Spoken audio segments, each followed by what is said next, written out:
Silas Reeve paid $12 for a firehouse the county couldn't give away.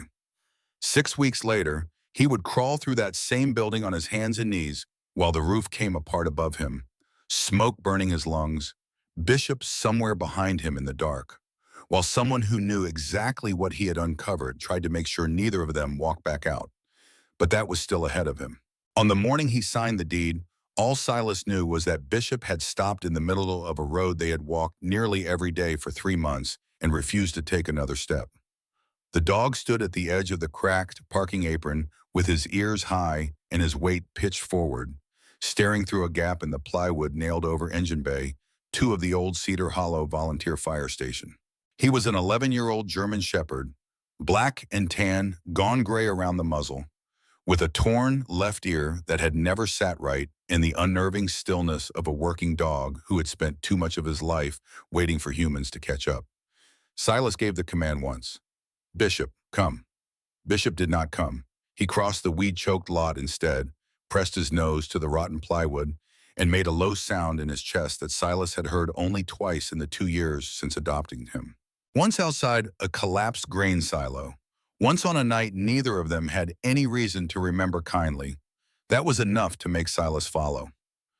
Through the gap, Engine Bay 2 looked like exactly what the county said it was: condemned brick, water-stained walls, a buckled concrete floor, and the ghost outline of a fire engine that had probably idled in the same place for 40 years. Nothing moved inside. Nothing called out. Bishop kept his nose to the opening anyway. The tax auction notice was still zip-tied to the fence, 3 months out of date, .4 acres, structure condemned, back taxes owed, minimum bid $12. The fine print said county-held parcels that failed to sell remained available at the minimum bid until they were formally relisted. Silas read that last line twice. Cedar Hollow was the kind of town that had one traffic light and opinions about everyone who used it wrong. Silas had been living on its edges for 3 months, first in the bed of his pickup behind the Baptist church, then in a gravel spot the pastor quietly offered him around back after he started leaving casseroles on Silas's tailgate and pretending they had appeared there by accident. Silas was 49, broad through the shoulders in the particular way of men who had once carried more weight than their frames were built for and never quite lost the habit of standing as though they might have to again. He had spent 12 years as an Army combat medic and left the service as a sergeant. Now he took same-day work where he could find it: fences, gutters, rotten porch steps, anything that paid cash before dark. He did the work well enough that people hired him back, even the ones who crossed the street a little when they first saw Bishop. He had $11 and change in his truck's ashtray and a small check due Friday. He borrowed $1 from the pastor, told him it was for gas, and drove to the county clerk's office the next morning. Ruth Aldous had processed delinquent tax filings in Cedar County for 19 years. She looked at Silas's 12 crumpled dollars, then at Silas, then back at the money. "Nobody's bid on Station 3 in 6 years," she said. "You sure about this? Roof's worse than it looks, and half this county still won't set foot past that fence." "Why's that?" Ruth's hands stopped above the stamp. It was a tiny hesitation, but Silas had spent 12 years reading tiny hesitations in men who were trying to decide which truth could get somebody hurt. "Ancient history," she said finally. "Some folks just don't like being reminded." She stamped the receipt and slid the deed across the counter. Station 3, all 2,412 square feet of condemned brick, warped timber, rusted plumbing, and rotted plywood, belonged to Silas Reeve for $12 American. Bishop was waiting in the truck outside. The instant Silas opened the driver's door, the dog sat up and turned his head toward the firehouse 2 blocks away. "Yeah," Silas muttered. "Apparently we own it now." Bishop's tail moved once against the seat. Silas had adopted him 2 years earlier from a working dog rescue that had known almost nothing useful about the first 9 years of his life. The paperwork said Bishop had once been certified for volunteer search and rescue work in Cedar County and handled by a young firefighter named Thomas Ruiz. After Ruiz left the fire service, Bishop had passed through private hands before finally being surrendered by a third party who could no longer keep him. The rescue file reduced the whole transition to one line: handler unavailable, dog surrendered by third party. Silas had always hated that sentence. It had the clean, bloodless sound of paperwork pretending a life had no missing pages. The rescue had sent one other thing home with Bishop, an old brass buckle clipped inside his kennel crate, the kind that once closed a working harness collar, stamped with a badge number worn almost smooth. Nobody at the rescue knew what it meant.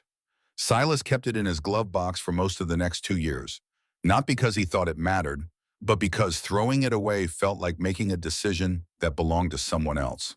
The week Bishop stopped at Station 3, Silas moved the buckle into his jacket pocket. He told himself he had no reason for doing it. That first night, he and Bishop slept inside the firehouse instead of behind the church, mostly because $12 did not buy much in America anymore, and Silas felt obliged to mark the occasion. He laid his sleeping bag across the driest patch of floor in the back office. Bishop circled the room twice, checked both boarded windows, checked the door, and finally lay down facing the hallway instead of beside Silas. He did not sleep deeply. Neither did Silas. Sometime after 2 in the morning, a truck downshifted on the county road, and the sound of the engine pulled Silas backward 11 years before he could stop it. A supply convoy, a roadside device, a vehicle going up faster than any training exercise had prepared him for. 11 minutes in dust, smoke, diesel, and screaming metal. 2 men dragged clear, 1 man not. Corporal Nate Ferris had served beside Silas for 6 years. He had been close enough to reach that day and, despite everything Silas had ever been trained to do with his hands, not close enough to save. Silas came home with a scar down his left forearm, a right knee that predicted rain better than the local forecast, and a silence that had not gotten lighter with time, so much as harder to explain. He did not talk about Nate. Bishop did not need him to.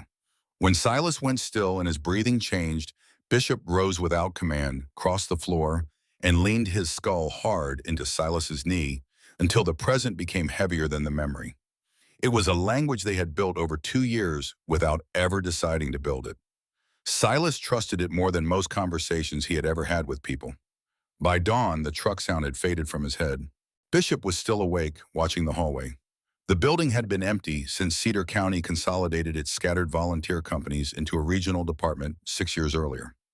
Before that, Station 3 had served the Mill District, the old rail spur, in the south side of town for generations. Cedar Hollow itself had grown around a textile mill in the Whitcomb name, and even after the mill diversified into industrial storage and logistics and cut most of its local workforce, the family still occupied the town the way a large tree occupies a small yard.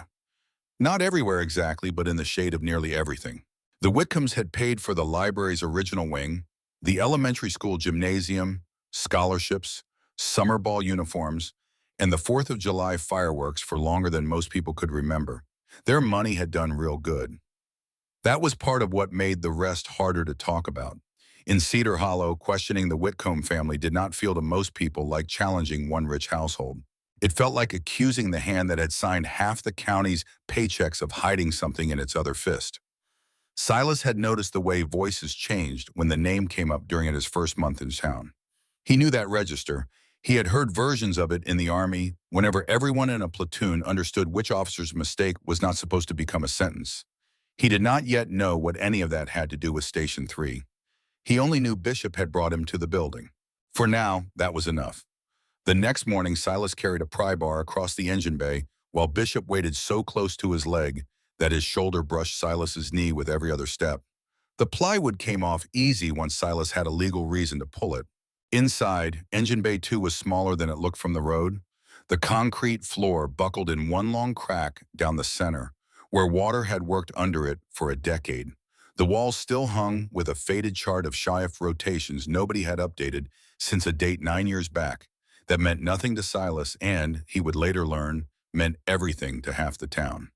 Bishop went straight to the crack in the floor and started digging before Silas had finished stepping over the threshold. It was not casual digging. Silas had seen Bishop dig at rabbit holes and mole tunnels with a kind of half-hearted enthusiasm that gave up after a minute. This was different, measured, focused, the dog stopping every few scrapes to press his nose flat against the widening gap and breathe. The way he'd been trained to confirm a scent cone before committing to a dig site, a habit from a career Silas hadn't been there to see but had learned to recognize after 2 years of watching him work. Silas knelt beside him and worked the rest by hand, clearing loose gravel and years of settled dust away from a shape too regular to be rubble. The dog did not move off once the metal appeared. He lay down beside the widening hole instead, chin on his paws, watching the work the way Silas imagined a foreman might watch a crew he trusted to finish correctly, and made no sound at all except once, when Silas's pry bar slipped and struck the concrete wrong, a single sharp exhale through his nose that might, in a man, have counted as a warning to be more careful. 20 minutes in, Bishop's paws struck metal. It took Silas another hour with a pry bar to work loose what turned out to be a rusted steel dispatch box, the kind fire departments once used to store shift logs and radio tapes before anyone trusted a computer with that job. Wedged into a shallow cavity beneath the slab that had clearly been dug and refilled by hand, not poured as part of the original foundation. Someone had buried it there on purpose, under fresh concrete different enough in color from the surrounding slab that Silas wondered how nobody had noticed the seam through 9 years of footsteps, closures, leaks, and neglect. The lid was rusted nearly shut, and when it finally gave, it released a breath of stale air that smelled, faintly and impossibly after 9 years, of scorched insulation. Inside the box, an aging audio cassette labeled in fading marker, "Warehouse Fire, Night Shift," hold, a stack of photographs gone soft and curled at the edges, and a laminated department ID card for a man named Thomas Ruiz, firefighter, Cedar Hollow Volunteer Fire Department, with a termination date stamped across it in red ink that made the whole card look like evidence of something rather than a simple personnel record. Silas knew that name. It matched the badge number stamped into the buckle in his jacket pocket, a fact he confirmed that same afternoon, turning the brass over under the bay's one working light, comparing it digit by digit against the ID card until there was no honest way left to call it a coincidence. Bishop had not come to him carrying nothing. He had come to him carrying a piece of the exact story Silas had just started digging up, and had been carrying it, unremarked, for 2 quiet years. He sat with that fact longer than he expected to, lone in the fading bay with the light going gray outside the plywood gap, turning the buckle over in his palm the way he realized he had once turned over a different small object in a different life. Nate Ferris's dog tags, handed to him by a chaplain in a tent that smelled of diesel and antiseptic 6 hours after the vehicle fire, before anyone had thought to ask Silas whether he was ready to hold anything at all. He had kept those tags in that glove box for years, long before Bishop's buckle ever joined them, before finally mailing them to Nate's mother in Ohio with a letter he'd rewritten 11 times and still never felt was adequate. He had learned in the years since that some objects did not need a man to feel ready before they started demanding something of him. They simply arrived and waited and eventually made their claim whether he was prepared or not. The buckle, he understood now, sitting alone in the fading light of Engine Bay, too with Bishop's head heavy against his thigh, had been waiting exactly that patiently for 2 years. He drove to the county library that afternoon and asked the reference desk for anything on file about a warehouse fire. And the librarian, a soft-spoken older man named Elton Pruitt, who had lived in Cedar Hollow his whole life, went quiet in the exact way Ruth Aldis had gone quiet, and pulled a single thin folder of yellowed newspaper clippings from a back cabinet without being asked twice. The Cedar Hollow Gazette 9 years back. A fire at Whitcomb Textile Mill's storage warehouse had killed 2 overnight workers, Owen Castile and Roberta Fain, trapped by a blocked rear exit while the blaze spread faster than anyone on scene could explain. The official incident report, filed 6 weeks later, concluded that an auxiliary gas shutoff had been left open after a late-night alarm response and assigned the failure to one Thomas Ruiz, 23 years old, on his 4th week with the department. Ruiz was terminated. He never worked another fire department shift in his life, according to the last line of the last clipping in the folder, dated 8 months after the fire. Ruiz leaves Cedar Hollow, declines comment. He was with the county search and rescue volunteers before he joined the fire company, Elton Pruitt said quietly, closing the folder. Trained a search dog, used to bring him around the library on his day off, let the kids pet him. Sweetest thing you ever saw. I always did wonder what happened to that dog. Nobody ever asked why a rookie 4 weeks in was the one person blamed for clearing a gas alarm at a Whitcomb property when the chief himself was on scene. Elton went on, quieter still, as though the years hadn't made the sentence any easier to say out loud in his own library. That always bothered me. A rookie doesn't make a call like that alone when senior men are standing beside him. But the report closed it fast, and Owen Castile and Roberta Fain were already in the ground, and nobody in this town wanted to keep picking at a wound that fresh. It was easier to let it be one young man's mistake than to ask who gave the order. The clippings themselves, spread across the library table under the reading lamp's warm circle of light, told the story in the particular flat language small-town papers reserve for tragedies they don't yet know how to properly hold. Two dead in warehouse blaze, the first headline read, dated the morning after, above a photograph of black smoke visible from 3 streets away. Fire officials cite unsecured gas line, rookie firefighter named, ran 6 weeks later, the story crediting an unnamed internal departmental review for the finding, no byline of any investigator, no mention of who had actually conducted the review or how long it had taken. A third clipping, smaller, buried on page 4, reported that Whitcomb Textile Mill had voluntarily suspended overnight storage operations pending a full safety review. A sentence that read, to Silas now, less like contrition and more like a company quietly changing its procedures before anyone outside the mill had time to ask why the old ones had been allowed in the first place. Did anyone from the fire department ever talk to the papers directly? Silas asked. Or was it always secondhand like this? Elton shook his head slowly. Chief Whitcomb, Dale that is, he'd made chief the year before, gave one short statement at a press conference, right here at the county building. And that was the whole of it. I remember because I went. Wasn't but 9 or 10 of us in the room. He looked steady as a church pew the whole time. I remember thinking even then that a man doesn't look that steady standing over 2 fresh graves unless he's already decided, before he opened his mouth, exactly which sentences he was and wasn't going to let himself say. Bishop, lying at Silas's feet under the library table, lifted his head at the sound of it and did not put it back down for a long time. Something in the way Elton said it, too precise, too rehearsed, the sentence of a man who had turned the same thought over so many times alone that it had worn smooth, made Bishop lift his head a second time, ears forward, and hold very still, watching the old man's hands rather than his face. Silas noticed it and filed it away without understanding it yet. Silas drove back out to the county clerk's office the next morning with the laminated ID card in his shirt pocket, and Ruth Aldous, who had not asked him a single question about the building in 3 days, took one look at the card and set down the file she'd been holding. You found something out there, she said. It wasn't a question. Found a name, Silas said. Tommy Ruiz. Ruth was quiet long enough that Silas understood the silence was doing the same work every silence in this town seemed to do lately. A person deciding how much of an old truth they were willing to hand a stranger who hadn't earned the weight of it yet. I processed his unemployment paperwork myself, she said finally. 23 years old, and he looked 60 by the time he came through that door. Never said a word about the fire, never said a word about anything. Just signed where I told him to, and by the time that year was out, he was gone. She slid a scrap of paper across the counter with a name and an old forwarding address scrawled on it, information she had, by her own admission, kept in a drawer for reasons she'd never examined too closely. You go looking for him, Mr. Reeve. You tell him somebody in this county still remembers he never raised his voice about it.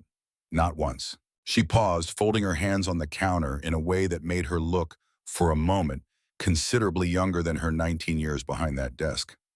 I've processed a lot of paperwork in this county, Mr. Reeve. Marriage licenses, deeds, death certificates, every kind of ordinary human transaction this county has to offer. I don't get many chances anymore to process something that might actually fix a wrong instead of just recording one. I'd appreciate it if you didn't waste this one. That same week, on Ruth's recommendation, Silas drove 40 minutes to a strip mall law office to see a woman named Marlene Cobb, a former Army JAG officer who now handled the kind of small, stubborn property and records disputes nobody in a bigger firm wanted to bother with. Marlene was in her late 50s, silver crew cut, reading glasses on a cord, and she listened to the whole story.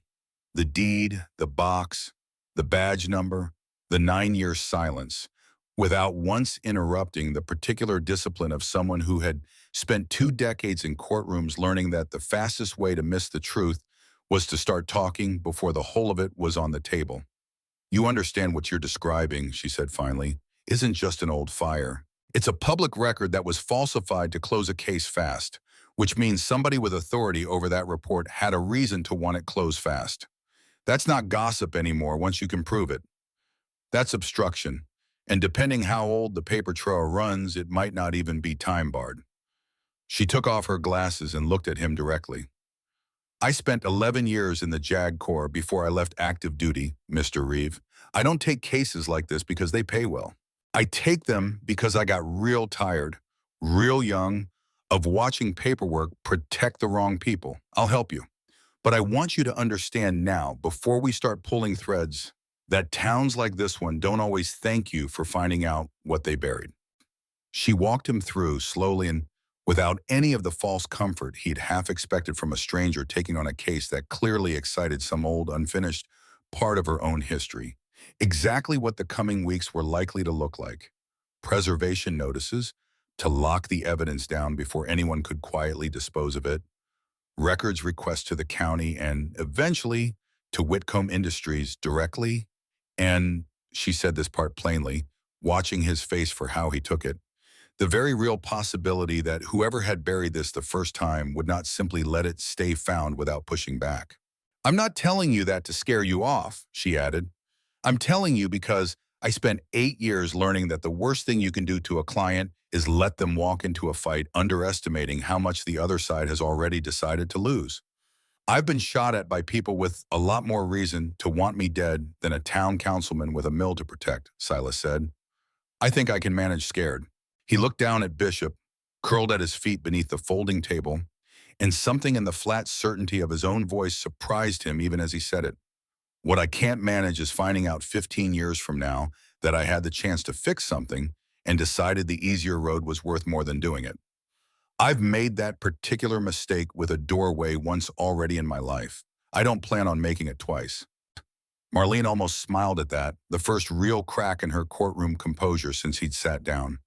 Sergeant Reeve, I believe you. I'd still ask you to let me handle the parts of this that involve paperwork and lawyers threatening other lawyers. And you handle the parts that involve a dog with better instincts than most investigators I've worked with. Deal? Deal, Silas said, and meant it, and did not yet know how literally both of them would end up meaning it before the year was through. Silas's truck died the same week, a corroded starter solenoid that would have cost him 2 days he didn't have to fix himself. And it was Ruth Aldous, again, who told him to call a man named Goose Okonkwo, who ran the county's only tow service out of a garage behind his house, and had, in Ruth's words, never once in 15 years let anybody's truck sit dead longer than it took him to finish complaining about it. Gus showed up within the hour, a broad, weathered man in his early 60s with a permanent 5 o'clock shadow and the specific gruffness of someone who had decided sometime in his 40s that complaining loudly about a job was simply part of doing it well. He fixed the solenoid in 20 minutes, refused payment twice before finally accepting a folded bill Silas practically had to force into his shirt pocket, and, on his way back to his own truck, stopped cold at the sight of the plywood gap over engine bay, 2 in the fresh disturbance in the gravel where Silas had been hauling debris out by hand. "You're the fella bought Station 3, Gus said. It wasn't a question either, the same way Ruth's had not been. $12. Whole town's still laughing about it, you know? Except the part of the town that isn't laughing at all." He looked at the building for a long moment, chewing the inside of his cheek. "My daddy ran a wrecker out of this county for 40 years before me. Towed cars off that mill's back lot more times than I can count, back before they cleaned their act up on paper at least. Man like that doesn't forget things easy." He spat once off to the side, in the particular way of men who considered spitting a form of punctuation. You need somebody to haul junk out of there who isn't afraid of what folks will say about it. You call me, boy. I don't scare as easy as I used to pretend I did. He climbed back into his own truck, then paused with the door half shut, looking back at Silas with an expression that had lost most of its earlier gruffness. "My daddy used to say, a wrecker driver sees this whole county's business sooner or later, whether it wants to be seen or not. I always figured that meant keeping quiet about what I saw. Getting older, I've been wondering if maybe it meant something closer to the opposite." He became, without either of them ever formally agreeing to it, a fixture of the work from that week forward. Hauling debris in his flatbed, showing up unannounced with a thermos of coffee, bad enough that Silas eventually stopped drinking it out of politeness and just poured it out when Gus wasn't looking, and providing, in his loud, complaining, entirely reliable way, exactly the kind of company that made the growing weight of what Silas was uncovering feel, for an hour or two at a stretch, almost bearable. Bishop took to Gus almost immediately, in the specific, unguarded way he extended to very few people outside Silas himself. Leaning his full weight against the man's leg the second visit onward, and following him around the lot with an attentiveness Gus pretended, loudly and unconvincingly, to find annoying. "Dog's got better sense than half this county," Gus muttered one afternoon, scratching behind Bishop's torn ear, while pretending to inspect a length of gutter he had no real reason to be holding. "Knows exactly who's worth sticking close to and who ain't. Wish I'd had that kind of sense my first 40 years in this business."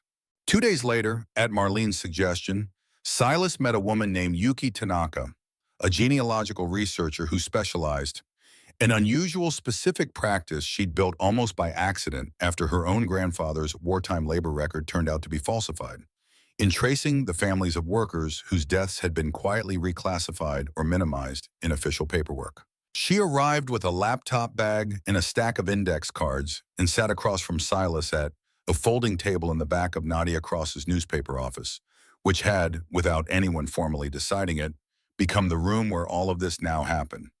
"Owen Castile had a sister in Ohio, last I can find," Yuki said, scrolling through a database on her laptop. "Roberta Fane's family scattered after the fire, divorce, a name change through marriage. It'll take me a few weeks to run all of this down properly, but I can already tell you one thing that doesn't sit right." She turned the laptop around. "The county's official casualty index lists Castile and Fane's deaths as workplace accident, insurance claim closed, no further action, no mention of a fire department investigation at all. Somebody scrubbed the cross-reference. That's not an accident of filing. That takes a person on purpose with access." She tapped the screen once, underlining the sentence with her finger, the way a teacher might underline a student's error. "Filing mistakes look sloppy. This looks careful. Careful is always the tell. How do you find people who don't want to be found because the county lost their brother's name?" Silas asked, "instead of because they're hiding?" "Practice," Yuki said, not unkindly. "And patience most people don't have anymore. My grandfather's labor record from the war got quietly reclassified too, for reasons that had nothing to do with him and everything to do with somebody protecting a number on a different ledger. Took my family 30 years and 3 separate researchers to get the truth back into his file. I do this now because I got tired of watching grief live next door to paperwork that refused to agree with it." She closed the laptop gently. "I won't promise you Owen Castile's sister will want to talk to you when I find her, Mr. Reeve. Some families have made peace in ways that don't need reopening. But I promise you she'll get to choose that for herself instead of having the choice made for her by somebody else's convenient filing 9 years ago." Marlene, listening from the end of the folding table with a legal pad half filled with notes, tapped her pen once against the paper. "I'll start drafting a preservation notice this week. Puts the county and Whitcomb Industries both on formal record that this material can't be destroyed or altered pending review.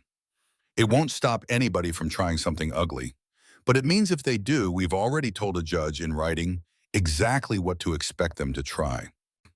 That Sunday, with nowhere he needed to be until the following week's filing deadline, Silas drove the 20 minutes out to what remained of the Whitcomb Mills old storage warehouse, a low, half-collapsed structure the company had never fully rebuilt almost after the fire, choosing instead to construct a newer, larger facility a half-mile down the access road and leave the old footprint to the weeds, the same way the county had left Station 3.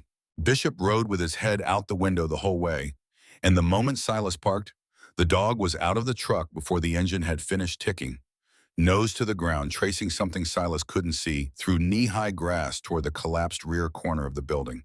The same corner, Silas realized, comparing the wreck against a photocopied floor plan Elton had included in the folder, where the blocked exit had once been.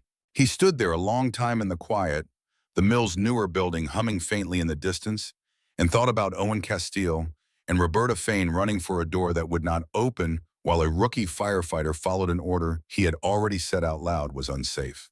It was the first time the story had stopped feeling, to Silas, like a puzzle he was assembling out of paper and testimony, and started feeling instead like a place two people had actually died badly, for a reason that had never once had anything to do with them.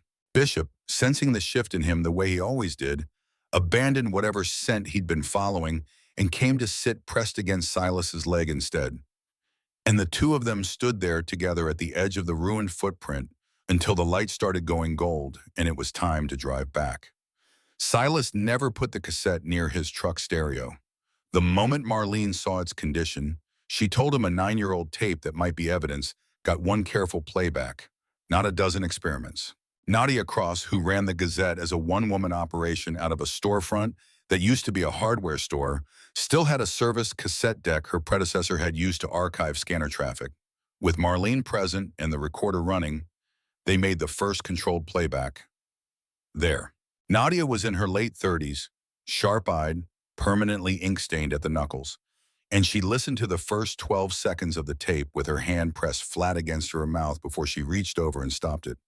"That's not Tommy Ruiz's voice," she said. "That's the chief, Dale Whitcomb." "Whitcomb," Silas repeated. "Same Whitcomb as the mill?" "His older brother owns the mill, owned it back then too. And back then Dale was wearing two hats, fire chief and day-to-day operations man at his brother's mill. Small volunteer towns are full of people whose day jobs cross into public service. Most of the time it works because people act in good faith. This time the conflict mattered."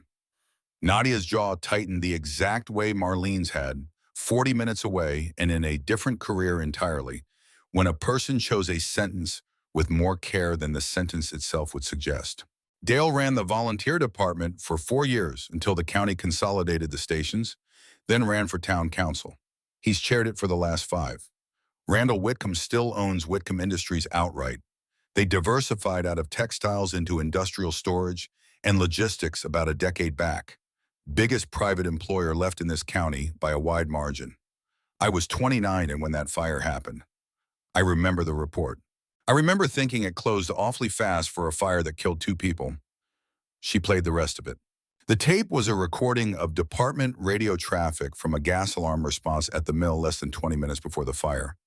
Garbled but audible enough in stretches to make out a voice.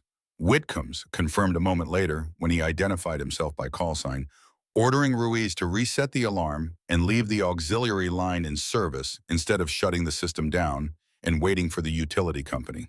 A shutdown, Whitcomb said, would cost the mill 2 days of production during its biggest contract quarter in years. Ruiz's voice came back younger and tighter, reminding him that the valve had already failed 2 inspections and saying he was not comfortable clearing the scene. Whitcomb's answer was flat and final: reset the alarm, clear the crew, and let the men who ran the town worry about the rest. The tape ended 11 minutes before the warehouse went up. Nobody in the room moved for several seconds. Then Nadia rewound the cassette, looked at Silas and said, "This does not spend another night as one piece of plastic in one building." Before Silas left the Gazette office, she had made a clean digital transfer, a second copy on an external drive, and a third encrypted copy Marlene arranged to store outside Cedar County. The original tape went into a sealed evidence bag. Marlene logged the chain of custody herself.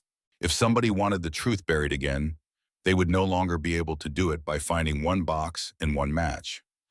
"Dale Whitcomb wrote the incident report that fired Tommy Ruiz," Nadia said, "for following an order he argued against. And if Randall Whitcomb was the one leaning on his little brother to protect that quarter's numbers, no matter what an inspector said about the gas system, then this may never have been one man's cover-up. We can't prove Randall's part yet. But we can prove Dale wrote a report that turned his own order into Ruiz's mistake." Word travels faster in a town with one traffic light than anywhere Silas had ever served, and it took less than 2 days for Dale Whitcomb himself to find Silas at the firehouse, driving up in a county council-plated SUV with the calm, unhurried posture of a man used to problem-solving themselves before they reached him. "Heard you bought yourself a piece of local history," Whitcomb said, 61 now, silver-haired, still built like the athlete Cedar Hollow remembered from 3 decades of ribbon cuttings. "Wanted to come by myself, welcome you to the neighborhood. That building's been nothing but trouble for this town. Structurally unsound, frankly. County should have condemned it to the ground years ago, instead of letting it rot for scrap value. I'd be glad to buy it back off you, double what you paid. Save you the demolition costs nobody tells you about until the county sends the bill. Not selling, Silas said. Something moved behind Whitcomb's eyes, small and fast, gone before it fully arrived. Course not, no rush. His gaze drifted once toward the plywood gap over Engine Bay 2, and something in it made Bishop rise off his haunches and place himself, without command, between the man and the building. You'd want to be careful poking around in there, Mr. Reeve. Old buildings like this, you never know what you're liable to stir up. This town's already buried enough people over the history tied to that station. Funny, Silas said, matching Whitcomb's own unhurried tone as closely as he could manage. You know exactly which people I'm asking about, don't you? I never told you what I found.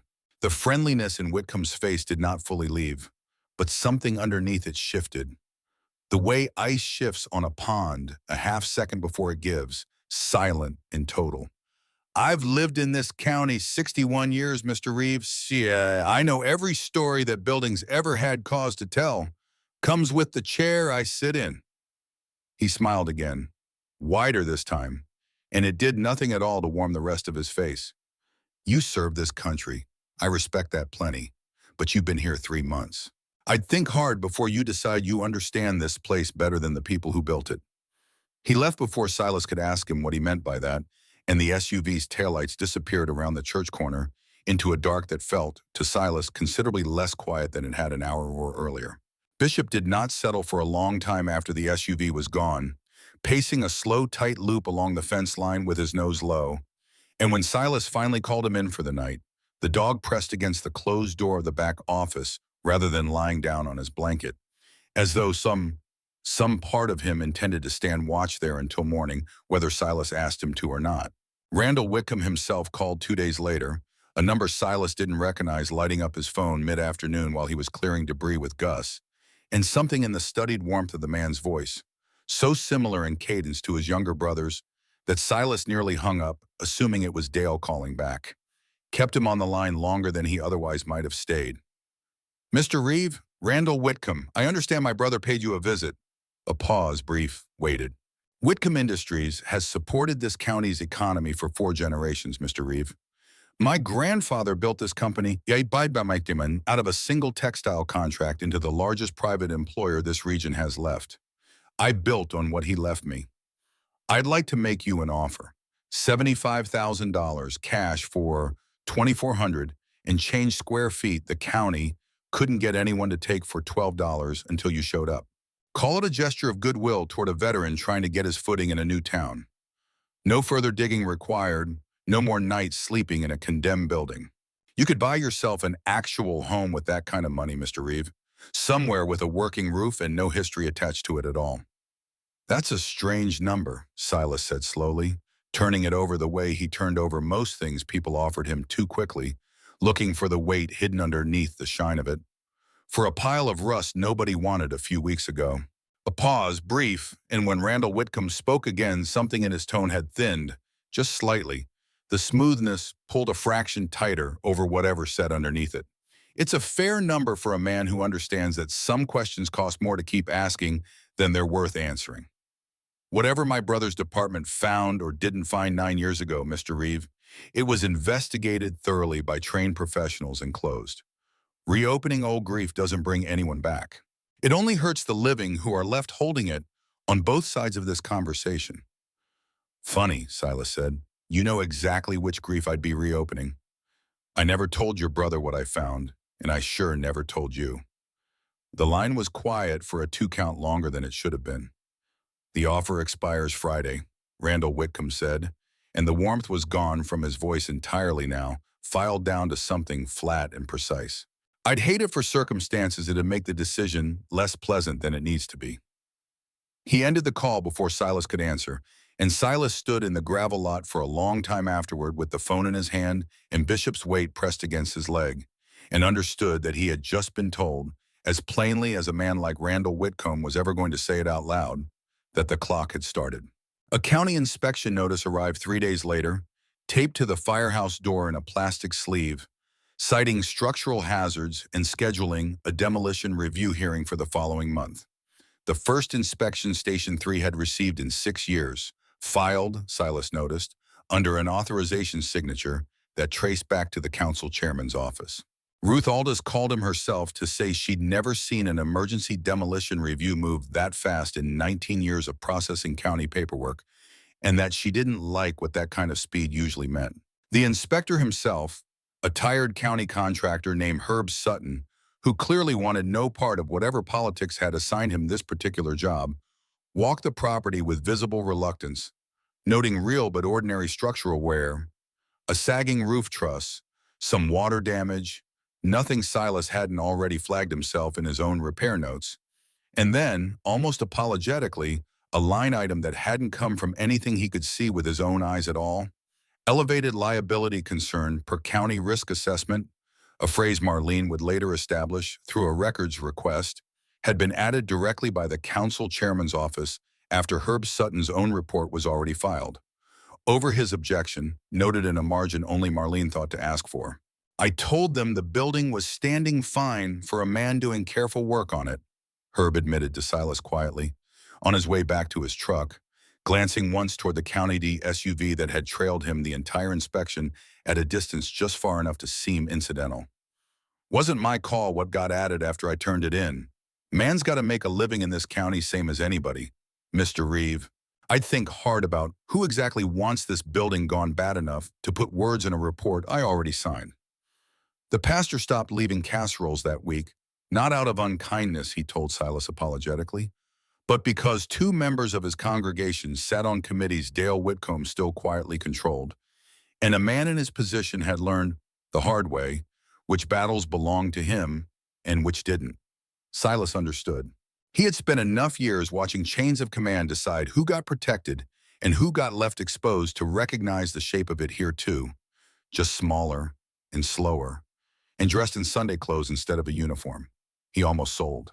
He stood in Engine Bay 2 on a rainy Thursday with Whitcomb's number in his phone and Bishop pressed against his leg, and thought seriously for the first time about how much simpler it would be to take the money, fix his truck, and let 9 years of somebody else's unfinished business stay buried where he'd found it. He had not asked for any of this. He had bought a building for $12 because his dog stopped in a road, and somewhere in the space of 2 weeks that small, almost accidental decision had turned into a county inspection.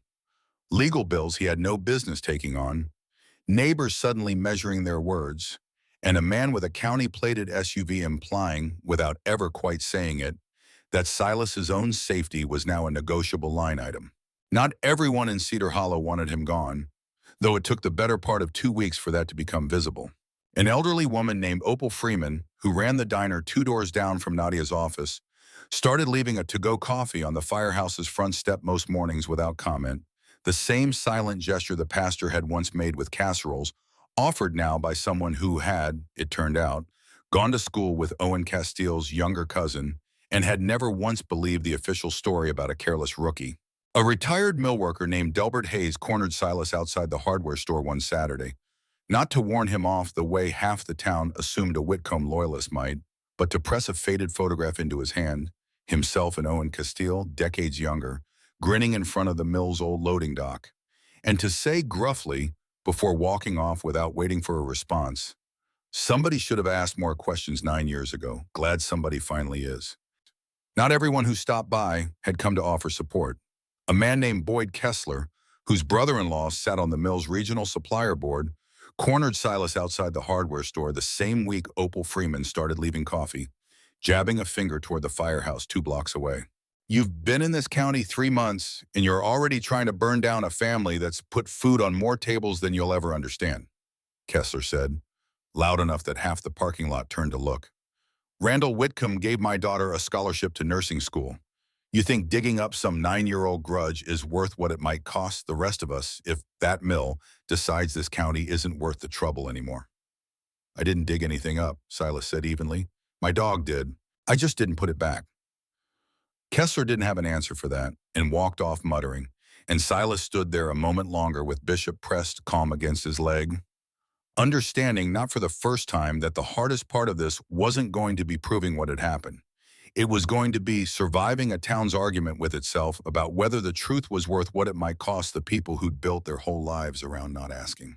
Bishop leaned harder into Silas's leg at exactly the moment the thought of selling crystallized into something close to a decision. The same lean he gave when Silas woke at night with his hands searching for a weapon that wasn't there. And Silas put the phone back in his pocket instead of dialing, and understood, with a clarity that surprised him, that he had never actually been deciding whether to sell the building at all. He had only been deciding whether he still believed, after everything the Army had already cost him, that finishing a hard thing was worth what it might cost him this time too. It was Marlene Cobb who found the first real crack in the county's speed. Filing a records request the following week, she discovered that the demolition review authorization had been backdated 3 days to make it appear routine rather than reactive. A small, sloppy detail, the kind of man confident nobody would ever check leaves behind without a second thought. Sloppy is good, Marlene told Silas over the phone. Sloppy means scared. Careful men don't backdate paperwork. Scared men do. Then Elton Pruitt disappeared from the library for 4 days without explanation, and when Silas went looking for him, the assistant librarian said only that Elton had taken some personal time after a man from the county, she didn't know his name, hadn't caught it, had come by asking pointed questions about a research folder Elton had checked out of the archive 9 years ago and never formally returned. Nadia's second article connecting the shift tape to the Whitcomb name ran the following week alongside an unsigned letter to the editor accusing Elton Pruitt of having deliberately withheld the original fire department archive box from public record for 9 years. The same box, the letter claimed, that Silas Reeve had conveniently discovered buried in his own newly purchased property, timed suspiciously close to a county election cycle Dale Whitcomb was expected to run in. It worked exactly as intended. Half the town, primed for 9 years to believe the fire had already been fully explained, found it far easier to believe that a quiet old librarian had been hiding evidence out of some private guilt than to believe their council chairman had falsified a report to protect his brother's mill. The library's board of trustees, all 5 of them appointed men and women who owed at least one favor apiece to either Whitcomb brother, called an emergency session and suspended Elton Pruitt from his post pending review, a decision Ruth Aldous called when Silas told her, "The fastest that board's moved on anything since I've lived in this county, and I don't think that's a coincidence either." Bishop, who had gone still and wary around Elton from the very first library visit, ears back, a low, uncertain whine whenever the old man got too close to Silas, seemed to anyone watching to be confirming exactly what the letter suggested. Nadia herself half believed it for a day and a half, torn between the reporter's instinct that had made her chase the tape in the first place and the sinking realization that she might have printed, unverified, exactly the kind of story a scared man wanted printed. "I fact-checked the tape 3 times before I ran a word about it," she told Silas over the phone, her voice tight in a way he hadn't heard from her before. "I didn't fact-check a letter that showed up in my mailbox unsigned because it wasn't an accusation about the fire. It was an accusation about a person, and I let it go straight to print because it felt like a footnote instead of a weapon. That's on me. I'm going to fix it, but I need you to understand that's on me." Silas did not believe it. He had learned over 2 years to read Bishop's wariness the way he read his own scar tissue. Real, but not always telling the story everyone assumed it was telling. He drove to Elton's small house at the edge of town and found the old man sitting alone at his kitchen table with the same thin folder of clippings spread in front of him, looking for the first time since Silas had met him, entirely undefended. "I didn't create what you found," Elton said before Silas had finished sitting down, "but I am the one who buried it. 9 years ago, right after the fire, I was still working part-time for the department archiving old equipment records. I found the dispatch tape in a filing drawer that should have been empty. I recognized Dale Whitcomb's voice inside the first minute. Then I pulled the incident photographs in Tommy Ruiz's old department card, put everything together in an unused dispatch box, and hid it beneath the floor during a concrete repair the department already had scheduled that spring. I was 51 years old with a mortgage and a wife in chemotherapy, and I told myself I was preserving evidence until the right moment instead of admitting I was protecting my own family from a man who controlled half the jobs and half the favors in this county." His hands were shaking. I never touched Tommy Ruiz's name after that day without feeling sick about it. I gave you that folder the first afternoon you walked into my library because some cowardly, hoping part of me had been waiting 9 years for somebody with nothing left to lose to walk in and finish what I never had the nerve to.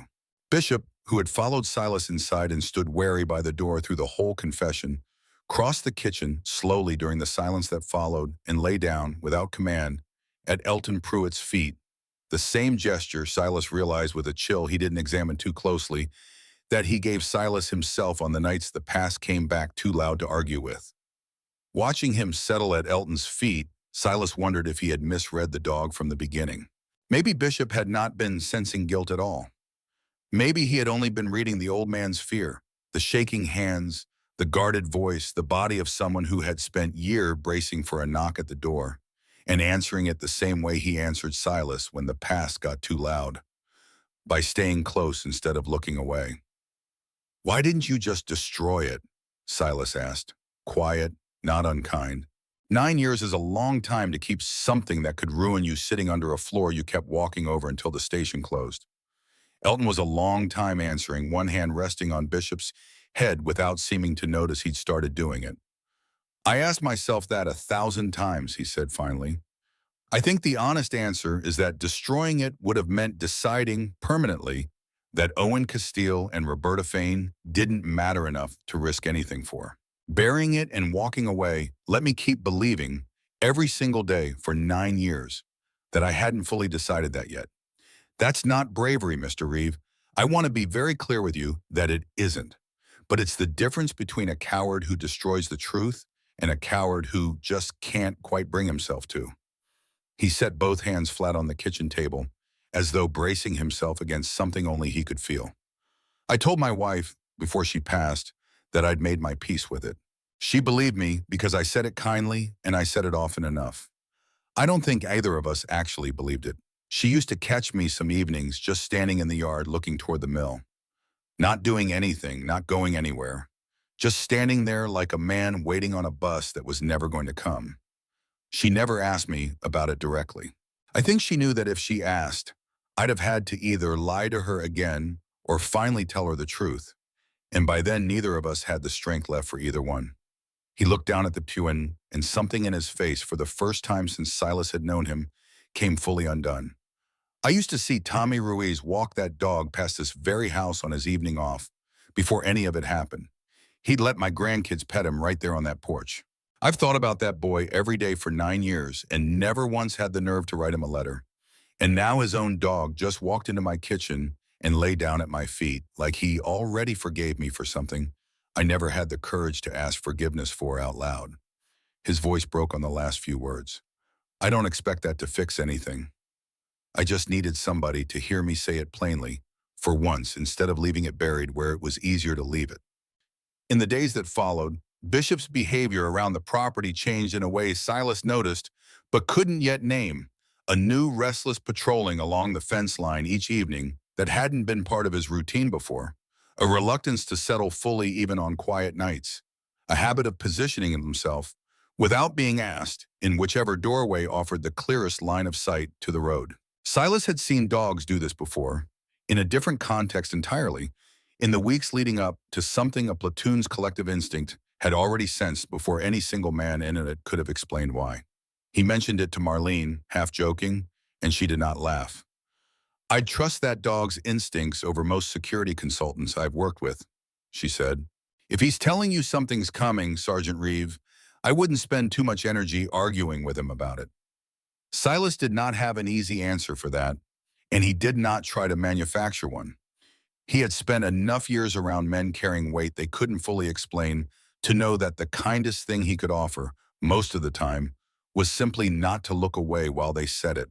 He sat with Elton at that kitchen table until well past midnight, the two of them in the bong, saying very little else, and drove home with the folder of clippings on the passenger seat and a plan, forming slowly to make sure whatever came next in this town did not cost the old man anything more than 9 years already had.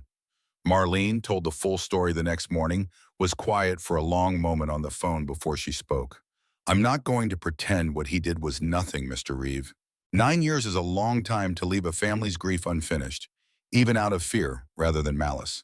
But fear isn't the same crime as the one Dale Whitcomb committed, and I intend to make sure this county understands the difference before this is over.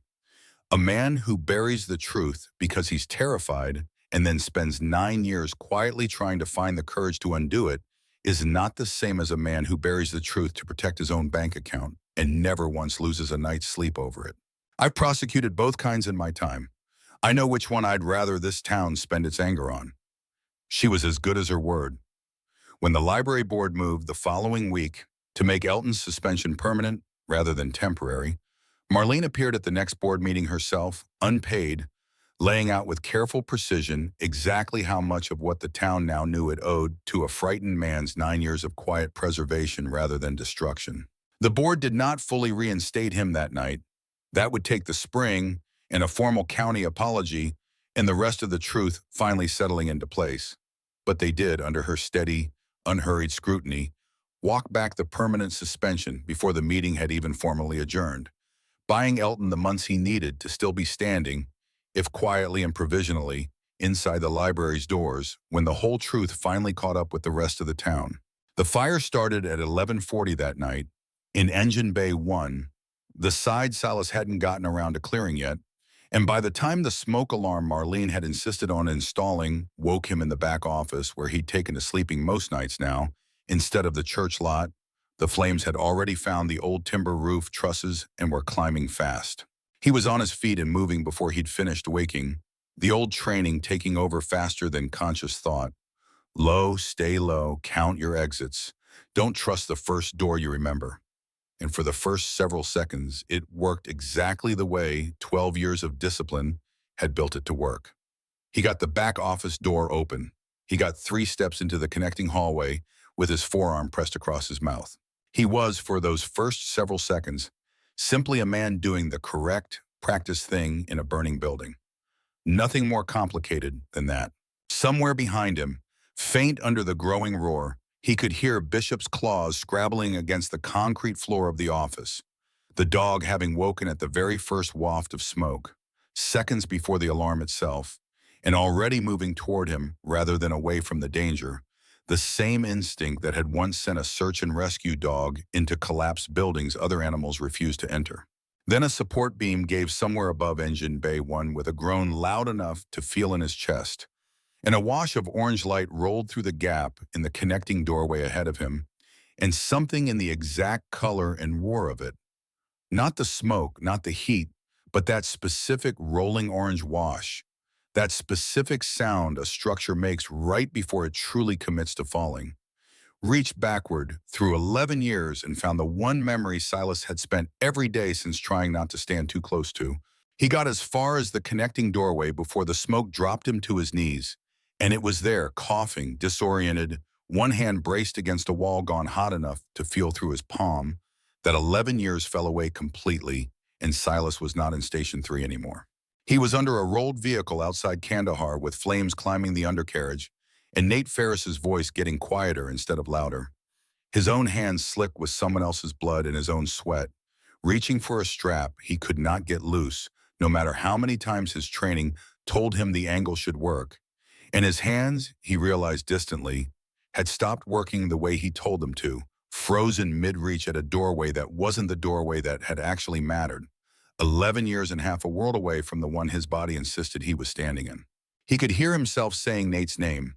He was fairly sure, in the part of his mind still tethered to the actual burning building around him, that he was saying it out loud. It was Bishop who broke it. The dog seized the sleeve of Silas's jacket in his teeth, not gently, not the careful mouth he used for retrieving objects, but the hard, insistent grip of a working animal executing a drag and recover maneuver he'd been trained for a lifetime ago and had apparently never once forgotten, and hauled backward with his whole body weight until Silas's knee scraped concrete and the present tense came crashing back over the past one hard enough to hurt. Smoke, fire. Now, a building, not a vehicle. Bishop, not Nate. Silas would not remember later exactly how many seconds that had taken. Bishop's account of it, if a dog could give one, would likely have been measured differently than his own. But he would remember with total clarity the specific moment his vision cleared enough to recognize the shape pulling at him as a dog and not a hand. And the specific relief that crashed through him in that instant, sharper and stranger than the fear had been. The relief of understanding all at once that this time, unlike the last time, someone had actually reached him in time. It was not a thought so much as a full-body recognition, the kind that arrives before language catches up to it, and it would return to him, unbidden, on ordinary mornings for months afterward, folding laundry, filling Bishop's water bowl, nothing dramatic at all, a small aftershock of gratitude with no immediate cause, the particular residue certain kinds of survival leave behind long after the danger itself has passed. He got his legs under him and followed the dog's pull toward the rear exit marked on the original floor plan Elton had pointed out only a week earlier, a door Silas hadn't even consciously remembered existed until Bishop's whole body was shoving against it, scrabbling at the old push-bar mechanism with his paws in a way that looked, for one terrible second, like it might not give. And then it did, swinging open into cold night air that hit Silas's lungs like something almost physically sweet, and the two of them stumbled out onto the gravel together, coughing, Bishop immediately turning to press his full weight against Silas's side the instant they cleared the doorway, as though making certain by touch that the count of who had made it out matched the count who had gone in. Outside, gasping in the cold night air with the building fully alight behind him, Silas saw the SUV first, parked at the tree line beyond the fence, engine running, no lights. And then, briefly, before it pulled away too fast for him to be certain of anything a court would accept, a shape at the driver's window he was nearly sure, though he would spend the following weeks refusing to say it aloud until Marlene had something more than his own shaken certainty to build on, belonged to Dale Whitcomb. The volunteer crew from the regional department, dispatched from 40 minutes away, arrived to find the roof of Engine Bay one already caving in on itself, and it took them the better part of 2 hours to knock the fire down enough to be sure it wouldn't jump the fence line to the dry field behind it.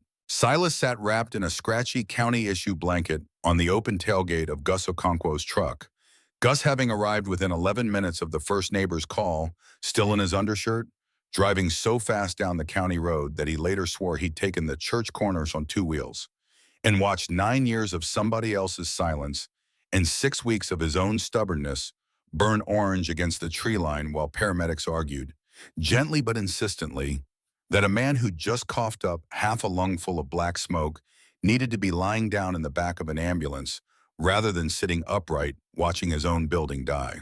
Bishop would not get in the ambulance without him, planting all 4 feet against the bumper until a paramedic, out of patience and out of any other idea, finally let the dog ride in the front seat instead, where he stood the entire drive with his nose pressed to the gap in the window, watching the orange glow shrink in the side mirror until the road curved and took it out of sight entirely.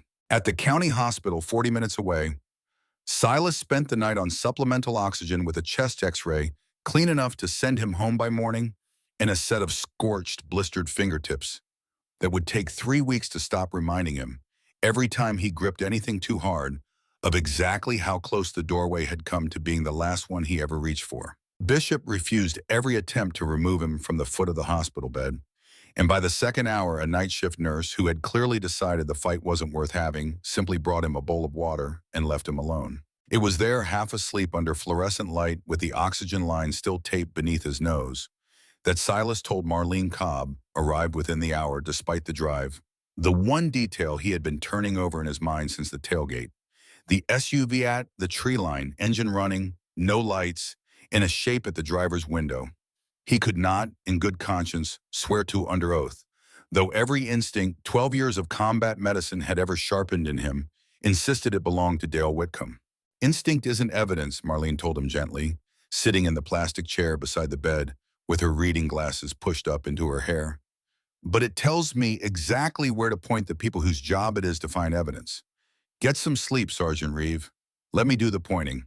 The county fire marshal's office, called out that same night, found the accelerant pour pattern the next morning before the ash had fully cooled, and found, in the ruin of Engine Bay 1, close enough to the origin point that its placement could not credibly be called coincidence, the melted remains of a dispatch box duplicate, a decoy Marlene would later argue in filings, planted to make it look as though Silas himself had staged the discovery and then destroyed the real evidence to avoid scrutiny.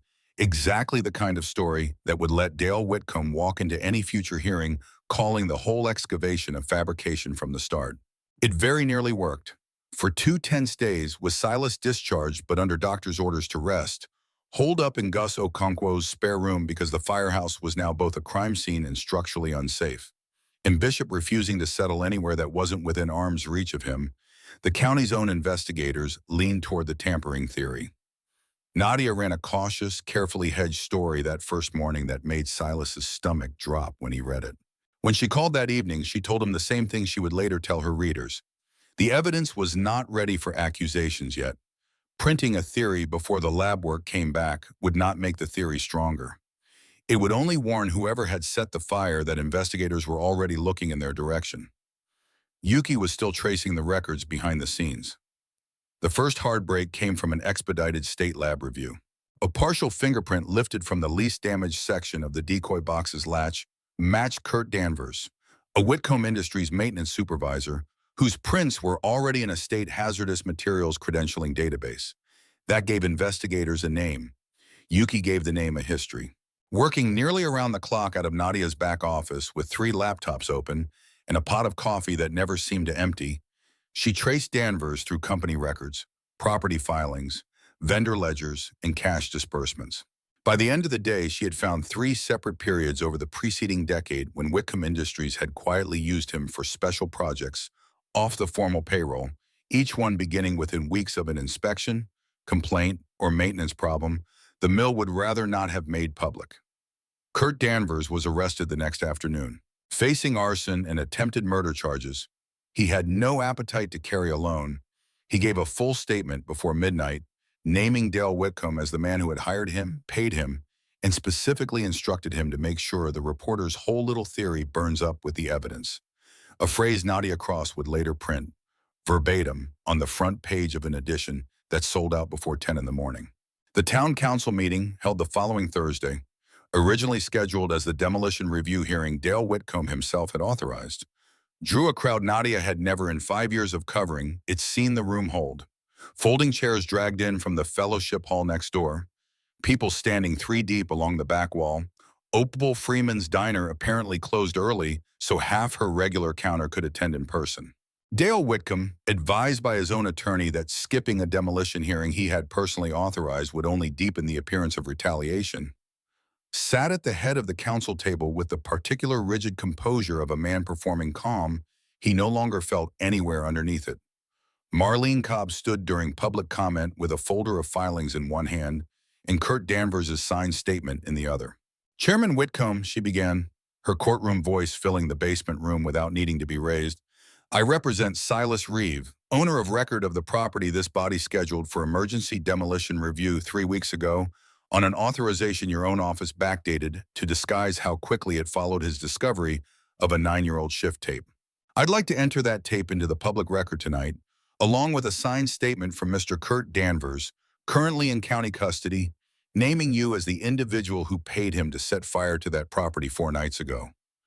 The room, which had been restless and murmuring through the earlier agenda items, went very still. "This is a zoning session," Whitcomb said, his voice carrying less certainty than the words themselves tried to claim. "Not the appropriate venue for accusations of this." "It's the appropriate venue," Marlene said, "for the public you serve to hear, directly from you, whether you deny ordering firefighter Thomas Ruiz to clear a failed gas alarm without shutting down the affected line at Whitcomb Textile Mill 9 years ago, 11 minutes before the fire that killed Owen Castile and Roberta Fain, and then falsifying the incident report that ended Mr. Ruiz's career to protect that decision." She set a small speaker on the table and pressed play before Whitcomb's attorney could stop her. In 11 minutes of a young man's fear and an older man's flat certainty that the men who ran this town would worry about the rest, filled a silence so total that Silas, sitting in the second row with Bishop's leash looped once around his still bandaged hand, could hear the old building's radiator ticking 3 rooms away. Whitcomb tried twice to call the recording doctored, unverified, actionable slander against a public servant of good standing. And each time, the room's silence thickened rather than broke, because 11 minutes of a young man's fear is a difficult thing to argue away in front of people who remember burying two of their neighbors, and harder still to argue away 4 nights after the same man's building had burned to the frame. It was Ruth Aldous, sitting quietly in the third row where she'd come straight from closing the clerk's office, who rose without being recognized, in a voice that had processed 19 years of this county's paperwork and had apparently decided it was done being quiet about what some of that paperwork had buried, and said simply, "Dale, sit down and let her finish." He sat down. "Mr. Danvers' statement," Marcine continued once the room had settled again, "confirms that Chairman Whitcomb specifically instructed him to, quote, make sure the reporter's whole little theory burns up with the evidence. I'd remind this counsel that the reporter in question is sitting in the third row of this room right now, and that the evidence in question is this recording, which was professionally digitized, logged, and stored off-site the same week it was recovered, did not, in fact, burn up with anything." Bishop, brought that night on Marlene's specific request over Silas's own hesitation, wearing the faded working harness Silas had cleaned the ash from 3 separate times, checking the seams by hand each time before he'd trusted anywhere near the dog's skin again, walked the length of the council floor unbidden the moment Dale Whitcomb's voice rose in a third denial, crossed to the head of the table, and sat directly in front of the chairman's chair, staring up at him without blinking. The same fixed, immovable position Silas recognized from watching him hold a search subject years ago in a training video Tommy Ruiz, contacted that same week by Marlene's office, had finally agreed to send. Legally, it meant nothing, and nobody in the room mistook a dog's behavior for evidence. But Cedar Hollow remembered Tommy Ruiz walking that same dog through town before the fire, and the image landed with a force no lawyer in the room could fully control. The county sheriff, sitting in the back row in plain clothes, was on his feet requesting Kurt Danvers' statement formally entered before Whitcomb's attorney could object. Minutes later, he asked Dale Whitcomb to step into the hallway. Dale did not return to the chairman's chair. The meeting went into recess while deputies took him into custody, and it was in the stillness that followed, the particular silence of a room that had just watched 9 years of a comfortable story come apart in under 4 minutes, that Randall Whitcomb, notified by phone that his brother's arrest was now a matter of formal record, issued the only public statement his own attorneys would ever let him make, that Whitcomb Industries categorically denied any knowledge of or involvement in any actions taken by Dale Whitcomb in his personal or municipal capacity, a sentence that satisfied almost no one in the room, and that Marlene would spend the better part of the following year working methodically to prove was considerably less true than it was worded to sound. Dale Whitcomb was arraigned on arson, attempted murder, and obstruction charges the following month. He pleaded not guilty at the arraignment itself, flanked by 2 attorneys from a regional firm his brother's money had clearly retained, and for a tense 6 weeks it looked, to Silas's considerable frustration, as though the case might actually see a jury, until Kurt Danvers, facing his own sentencing and eager for whatever leniency a fuller cooperation might buy him, produced a second recording nobody had known existed, a voicemail Whitcomb had left him 2 days after the fire, panicked and unguarded in a way his public composure never once allowed, instructing Danvers to stay quiet and stay paid. This blows over, same as everything always blows over in this county.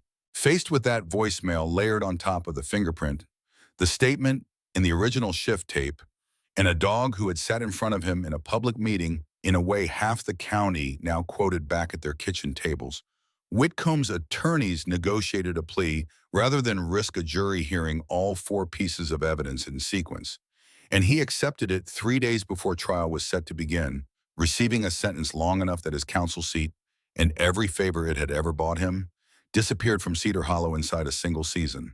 Silas attended every hearing he was permitted to attend that year, sitting in the same second-row seat each time with Bishop lying quiet at his feet. He did not go because he needed to watch Dale Whitcomb suffer. He went because Marlene had told him early on that somewhere beyond Cedar Hollow, there were families who had spent years with an official story that did not belong to them, and until Yuki found them, somebody needed to keep showing up in the room as proof that Owen Castile and Roberta Fain had not become paperwork again. He read a brief statement at sentencing, more performance than confession, expressing regret for any pain the situation has caused, without ever once naming Owen Castile or Roberta Fain directly, a phrasing Nadia printed in full beside archived photographs of Owen Castile and Roberta Fain, letting the omission speak for itself the way she'd learned, over the course of that year, most of this story's ugliest details preferred to. The plea did not restore what Dale Whitcomb had taken. It did not reopen the warehouse door for Owen Castile or Roberta Fain. It did not give Tommy Ruiz back the years he had spent believing the worst thing that ever happened in his life had his own name stamped across it. But it changed the direction of the silence. For the first time in 9 years, Cedar Hollow was no longer asking whether the old story should be disturbed. It was asking how much of the town had been built around keeping that story undisturbed in the first place. Randall Whitcomb was never charged criminally.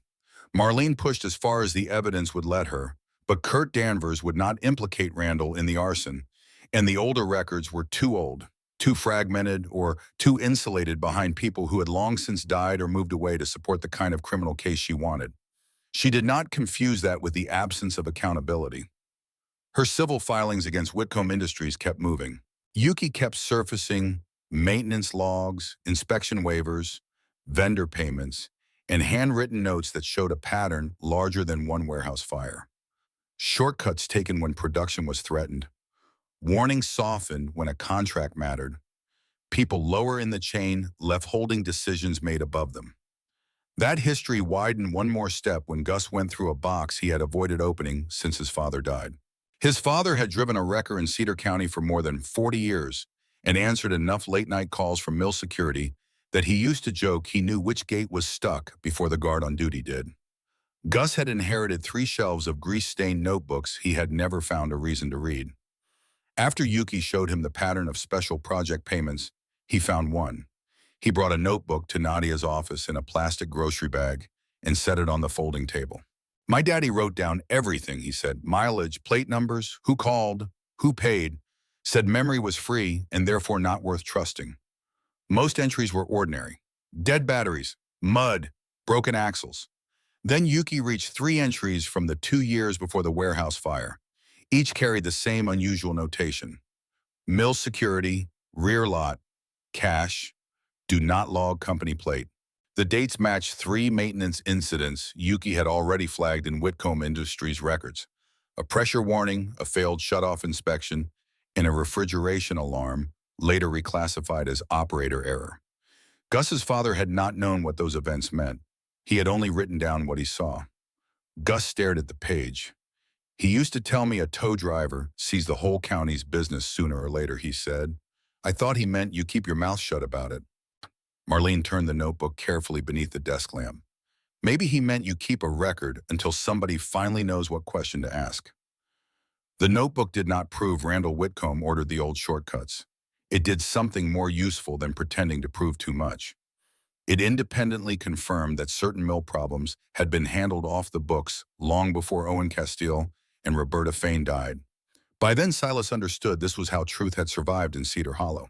Not in one heroic act. In scraps, a clerk who kept an address, a librarian who could not destroy a tape, a tow driver who wrote down plate numbers, a reporter who kept an old cassette deck, a dog who remembered where to stop. No single piece was enough. Together, together, they were becoming difficult to bury. Nadia cross-printed each development carefully. No triumphant headlines, no language bigger than the evidence. After the unsigned letter that had helped turn the town against Elton, she had become almost severe about the difference between what could be proved, what could be inferred, and what merely felt true. The distinction mattered. 2 municipal storage contracts with Whitcomb Industries expired that year and were not renewed. A regional hospital canceled a third after reporters outside Cedar Hollow found a similar maintenance pattern at another Whitcomb facility. 18 months later, Randall sold his controlling stake to a regional logistics company. His name disappeared from the letterhead. By winter, he was gone from Cedar Hollow too. Nadia covered his departure in 4 paragraphs and no editorial comment. Some sentences work better when the reader has to finish them, she told Silas. The Gazette's subscriber count more than doubled. Nadia used the money to hire a second reporter. Elton Pruitt's story took longer to settle. Marlene had already stopped the library board from turning his temporary suspension into a permanent one.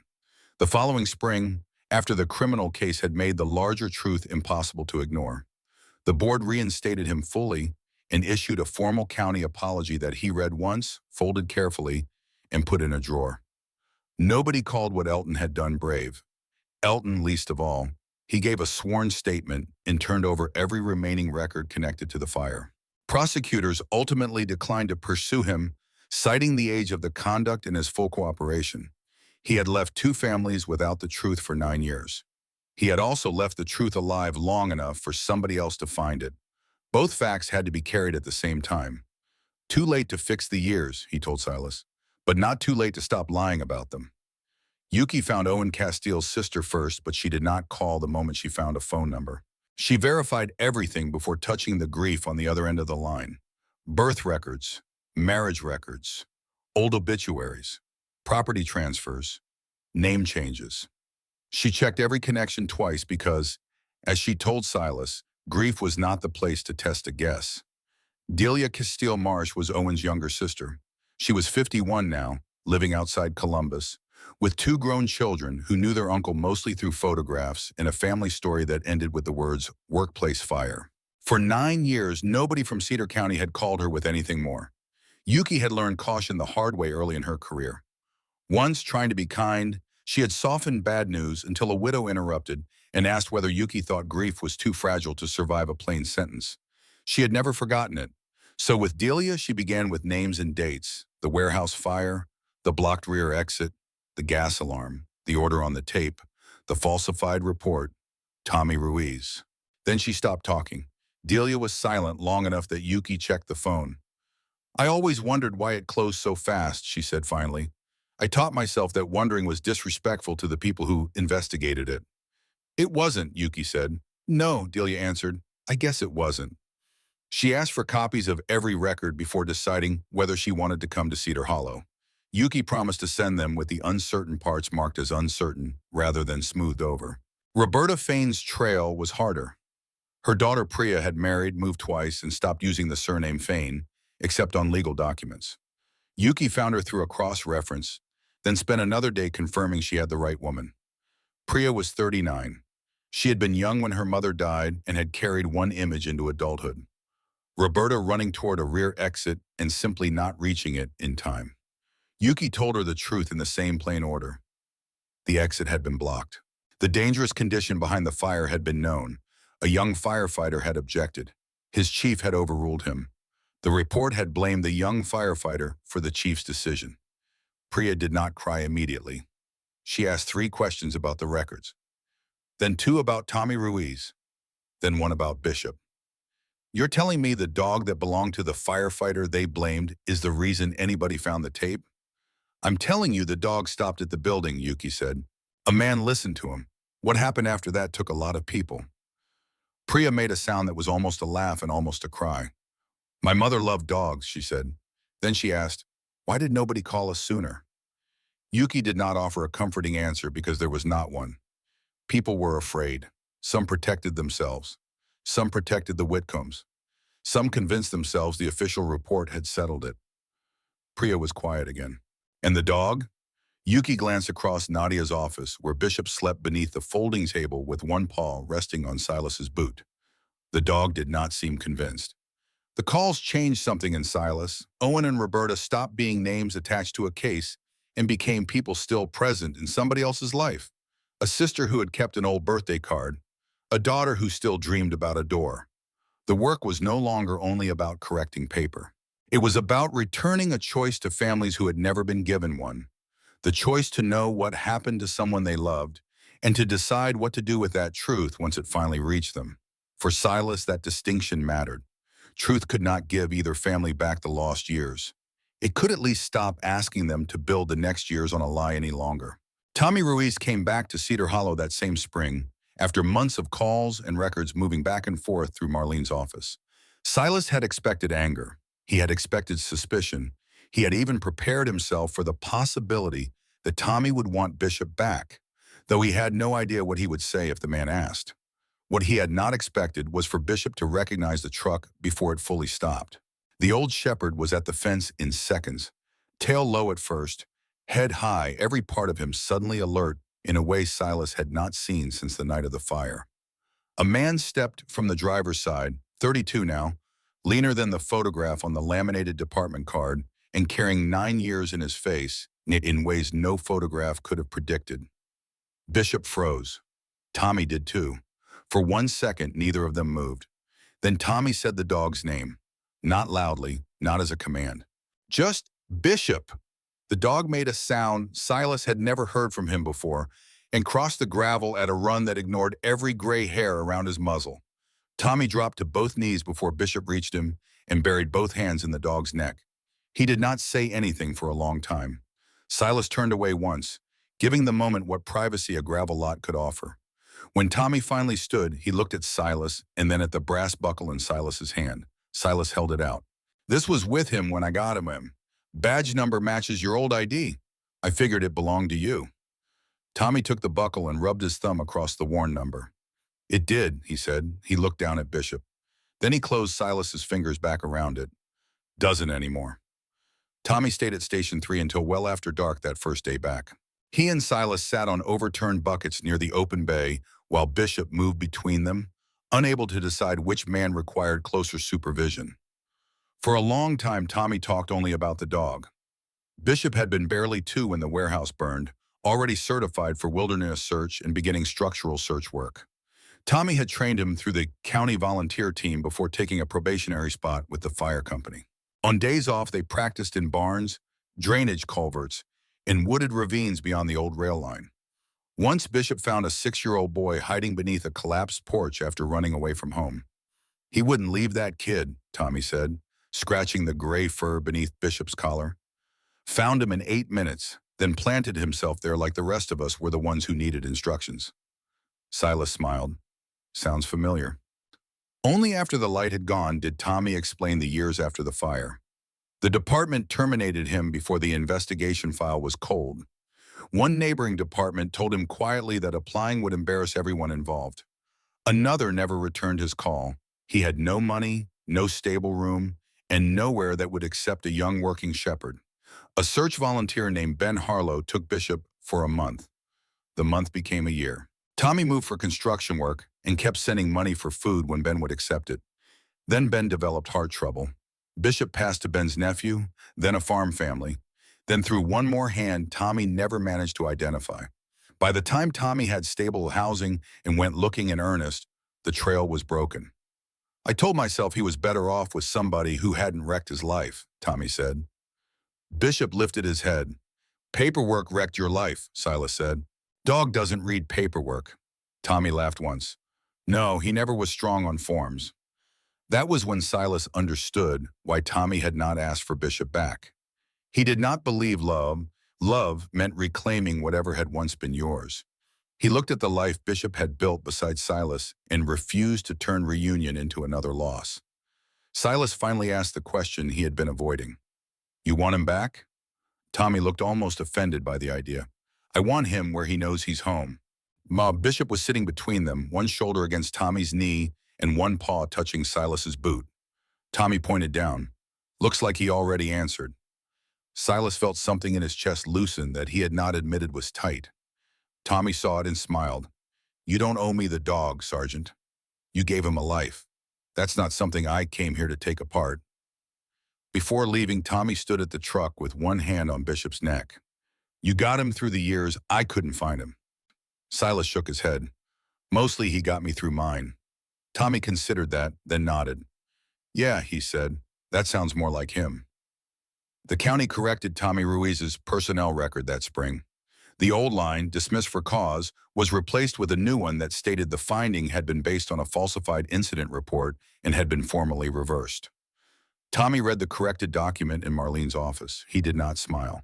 I thought this was what I wanted, he said after a while. It can be what you wanted and still arrive too late, Marlene told him. Tommy nodded once. That was the whole conversation. Station 3 took most of a year to rebuild. The fire had destroyed Engine Bay 1, scorched the roof structure, and filled the back office with smoke. Insurance covered less than Silas hoped and more than he expected. County funds eventually covered part of the structural work after Marlene made it clear that allowing the building to collapse immediately after a county chairman had tried to destroy it would be a remarkably poor look in any civil filing. The rest came from people. Gus Okonkwo arrived every Saturday with his flatbed, a thermos of coffee nobody wanted, and a running complaint about how a man who bought a firehouse for $12 had somehow tricked him into donating several $1,000s worth of labor. He salvaged the old engine bay doors instead of replacing them. Building's been through something, he said. Should be allowed to look like it. Opal Freeman fed whoever showed up to work. Ruth Aldous found old property diagrams nobody had remembered existed. Herb Sutton, the inspector whose report had been altered, volunteered a weekend to help brace a wall he had once been pressured to call a public danger. Even the pastor came back with casseroles. He never offered a speech about why he had stopped bringing them. Silas never asked for one. Some apologies arrived as sentences. Some arrived carrying a casserole dish through a construction site and staying until the last piece of drywall was hung. By late summer, Gus had stopped calling Station 3 that place you bought. He called it our place once while arguing about a window frame. Silas noticed. He did not mention it. Elton had an idea for the front room. Not a museum exactly. He hated the word museum because it made history sound finished. He wanted a small public archive for Cedar County's overlooked labor and emergency service records, copies of corrected reports, oral histories, old shift photographs, names that had been reduced to numbers, and stories that had survived only because somebody refused to throw away the wrong box. The rebuilding gave the town a way to participate without requiring everyone to know the right words. People who had avoided Silas at the hardware store appeared with work gloves. A retired electrician rewired the front room at cost. Two former mill employees spent a Saturday stripping smoke-blackened plaster without mentioning Randall Wickham. Opal kept a legal pad at the diner where volunteers wrote what they could bring: lumber, paint, a truck, 4 hours, lunch. Almost nobody called it restitution. Maybe carrying drywall felt more honest. One rainy Saturday, Delbert Hayes arrived with the faded photograph of himself and Owen Castile that he had once pressed into Silas's hand. He had put it in a cheap wooden frame. Archive ought to have a picture where the man isn't a victim yet, he said. That sentence changed the room. Yuki asked Delia for photographs from Owen's childhood. Priya sent one of Roberta at a county fair holding lemonade and squinting into the sun. Ruth found old volunteer rosters. Nadia contributed copies of her new reporting beside the original Gazette stories that had helped cement the false version. If we're showing how a record gets corrected, she said, we should show the wrong record too. There was no ceremony when the first shelf went up. Gus held one end, Tommy held the other. Silas drove the screws. Bishop lay directly in the doorway, forcing everyone carrying lumber to step around him. Safety inspector, Gus said. Union, Tommy answered. It was the first time Silas heard Tommy joke inside Station 3. A building could hold more than the worst thing that happened inside it. Apparently a person could too. The county approved it. The families approved it too. That mattered more. Delia and Priya both came to Cedar Hollow for the dedication the following autumn. They met for the first time at the regional airport and recognized each other before Yuki had to introduce them. Silas thought grief had its own posture. Maybe people who had carried versions of the same unanswered question could see it in one another from across a room. The ceremony was small. No stage, no banners. Nadia stood near the wall with a notebook instead of making herself part of the event. A regional camera crew filmed from the back. Gus wore a pressed shirt and complained that the collar was trying to kill him. On the wall inside the archive room was a modest brass plaque. Owen Castile, Roberta Fain, Thomas Ruiz, firefighter. Record corrected. Below the names in smaller letters, Elton had proposed one final line and insisted everyone approve it before the engraver touched the brass. With thanks to the one who would not walk past, about tongue. The original buckle from Bishop's old working collar is set in a glass case beside the plaque. Tommy had finally agreed to let it stay there. A week earlier, he had given Silas a duplicate cast from the original and threaded it onto a plain keyring. You carried the borrowed one long enough, he had said. Now, standing in the archive room, Silas could feel the duplicate in his pocket while the original caught a strip of afternoon light behind glass. Priya stood in front of her mother's name for a long time. When she finally turned, Turned, Bishop was sitting a few feet away watching her. She crouched and placed one hand on his head. His tail struck the floor once. I used to dream about a door that wouldn't open, she said. Not to the crowd exactly, but not quietly enough to keep the words private either. My mother was on one side, I was on the other. I could never tell which of us was trying to get through.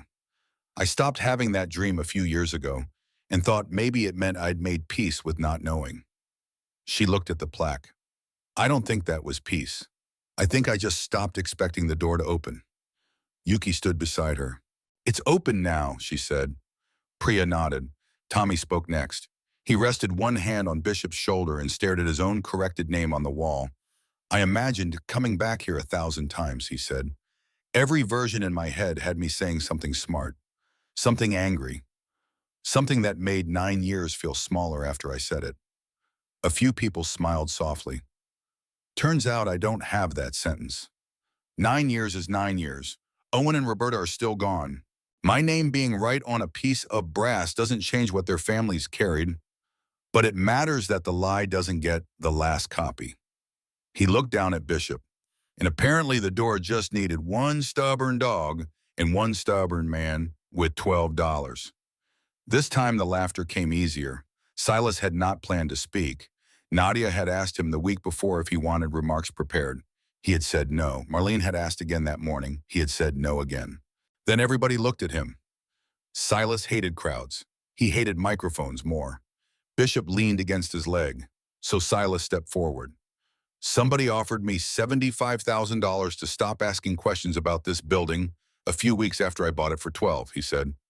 I want to be honest about something. I thought about taking it. The room stayed quiet. I had a bad truck, no real home, a knee that hated rain, and more history than I knew what to do with. $75,000 sounded like a clean exit, and I'd spent a lot of years believing a clean exit was about the best thing a man could hope for. He looked at Owen's name, then Roberta's, then Tommy's. The trouble with clean exits is sometimes somebody else paid to make them look clean. No one moved. I didn't solve this. Marlene built the case. Nadia put it where people could see it. Yuki found families and records the county had managed to lose.